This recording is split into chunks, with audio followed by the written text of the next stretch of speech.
Hi vlog, welcome to my guys.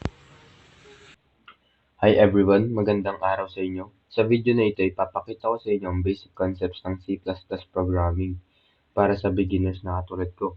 Tatalakayin natin ang bawat bahagi ng program step by step, tulad ng keywords, identifiers, comments, preprocessor directives, main function, namespaces, input and output, at selection statements gamit ang if and if else. So dito muna tayo sa topic 1, ang keywords, identifiers, and comments. Dito sa topic 1, ang gagamitin nating keywords ay int or integer. Maraming example ng keywords katulad ng cons, double, and charac at marami pang iba. Special word ito na ginagamit para gumawa ng integer variable. Hindi ito pwede gawin bilang pangalan ng isang variable kasi mag-error kapag. Then ang identifier naman natin ay ang score. Maraming ibang pwede gamitin dito sa identifier tulad ng age and name natin. Okay? Then, dito naman tayo sa comments. Ang example natin dito sa comment is, para siyang sticky notes dito sa code para mas maintindihan natin yung code. Pero hindi naman siya binabasa ng program. Int, int is a keyword. And score is an identifiers.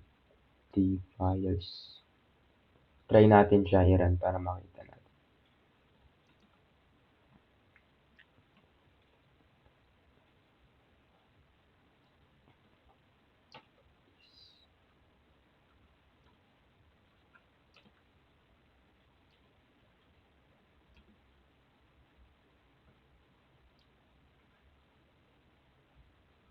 Ayan, try natin i-run.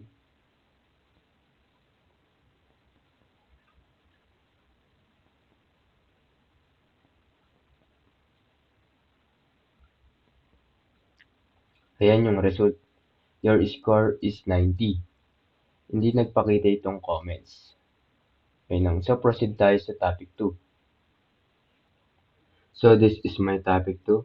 Preprocessor directives, main function, namespaces, and input and output. First, dito tayo sa include IO stream. Ito yung preprocessor directives natin. Siya yung parang toolbox ng program para makapag-input and output tayo.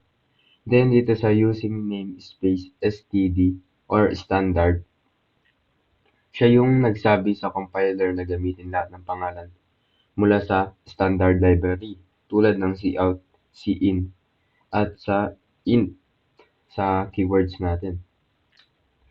Kaya hindi na natin kailangan isulat yung std bawat line. So, sa main function, ito yung sa int main, dito nagsisimula yung lahat ng execution ng code. First, dito muna tayo sa keywords. Integer age. Ito yung identifier natin, which is age. Then, sa cout, ito yung hihingi niya yung how old are you. How old are you?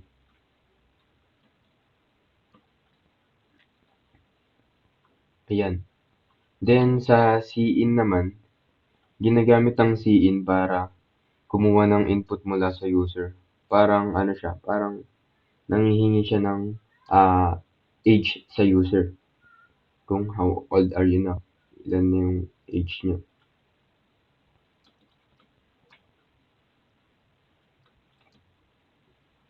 Then, dito naman sa cout, yung output para mapakita sa screen yung message, yung mag-combine na message na.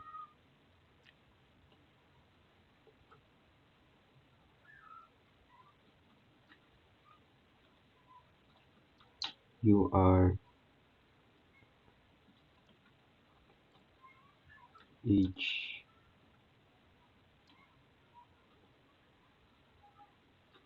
years old.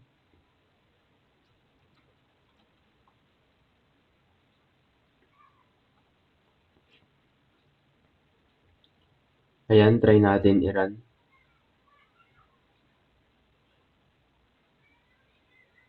Ayan, tinatanong niya yung user kung, how old are you? 18. You are 18 years old.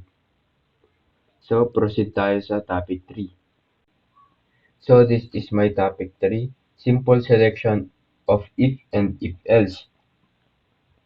First, dito tayo sa integer number. Integer ginamit ko dito para whole number. Then, ang variable ko rito is num.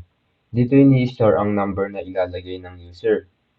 Then, dito sa cout, gumamit ako para mapakita yung enter a number. Then, dito sa cin, ginamit ko ito para kunin ang input ng user at isave sa variable na number dito. Then, if number is greater than 0, ito ang condition na tinitignan ng program kung ang number ay mas mataas sa 0. If true yung condition, ibig sabihin positive ang number. Kaya, ipapakita ng message na the number is positive.